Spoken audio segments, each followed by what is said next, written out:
రాష్ట్రం వృద్ధి రేటు పడిపోయింది, ఖజానాకు రావాల్సిన ఆదాయం పక్కదోవన పడుతుంది. Ministry of statistics and programme implementation committee నివేదిక ఇచ్చింది. Ministry of statistics and programme implementation వాళ్ళు ఇచ్చిన రిపోర్ట్ లో ఏపీ 8.21% గ్రోత్ రేట్ లో ఇండియాలో సెకండ్ ప్లేస్ నిలబడింది. ఫస్ట్ ప్లేస్ లో తమిళనాడు 9.69%. 10-11 నెలల్లో సాధించిన విజయం ఇది. నువ్వు అసలు గ్రోత్ రేట్ ఘోరంగా పడిపోయిందని చెప్పి మాట్లాడితే ఎట్లా? ఎందుకు ఇంత పచ్చబద్దాలు? మాకు అర్థం కావటం లేదు. జగన్మోహన్ రెడ్డి ఒక ముఖ్యమంత్రిగా పనిచేసినోడు ఇంత స్థాయి దిగజారి మాట్లాడటం అవసరమా అంట?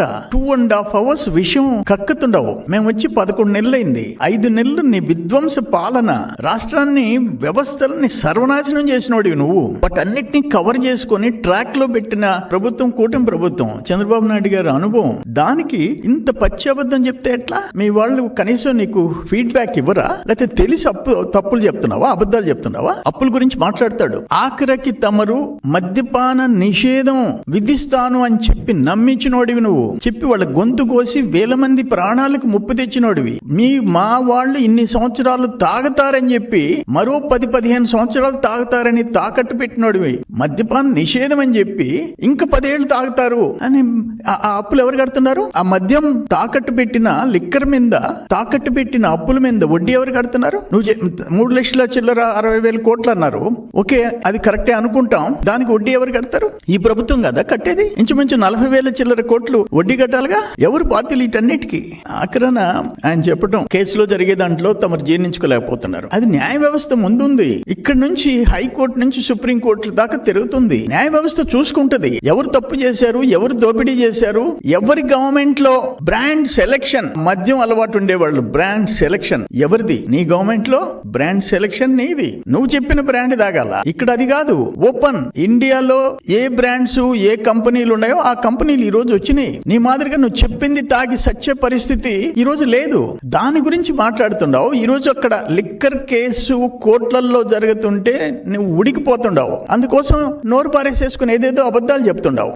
తన హయాంలో విధ్వంసానికి గురైనటువంటి అమరావతి, పోలవరం ఇవాళ మళ్ళా రీకన్స్ట్రక్షన్ చేసుకుంటా ఉన్నాం. వాటి గురించి మళ్ళా విషయం చెబుతా ఉన్నాడు. 72% పూర్తయినటువంటి పోలవరం 1% కూడా ముందుకు పోనివ్వకుండా కట్టిన డయాఫ్రమ్ వాళ్ళు కూడా పూర్తిగా కొట్టుకుపోవడానికి కారణమైనటువంటి ప్రభుత్వం 5 ఏళ్లలో నాశనం చేశాడు. ముందుకు తీసుకెళ్లకుండా ఆ డయాఫ్రమ్ వాళ్ళని మళ్ళా నిర్మాణం చేసుకోవాల్సిన పరిస్థితి. మళ్ళా 700-800 కోట్ల రూపాయలు ఇప్పుడు చంద్రబాబు నాయుడు గారి హయాంలో మళ్ళీ దాని మీద ఖర్చు పెట్టబోతా ఉన్నాం. మళ్ళీ పోలవరం నిర్మాణం మళ్ళా ఎక్కడైతే ఆగిందో అక్కడ నుంచి ముందుకు తీసుకెళ్తా ఉన్నారు. అమరావతి క్యాపిటల్ సిటీకి ఆ రోజున అసెంబ్లీ సాక్షిగా ఒప్పుకొని అడ్డం తిరిగి 3 ముక్కలాడాడి అమరావతి విచ్ఛిన్నానికి కారణమైతే ఈ రోజున మళ్ళా రీకన్స్ట్రక్షన్ కి మళ్ళా చంద్రబాబు నాయుడు గారి నాయకత్వంలో మళ్లీ పునాదులు వేసుకున్నటువంటి పరిస్థితి. మళ్లీ విషయం చెమ్మటం మొదలు పెట్టాడు. ఈ 2 అంశాల మీద ఈ రోజు ప్రెస్ మీట్ లో కూడా మైనింగ్ గురించి మాట్లాడతాడు.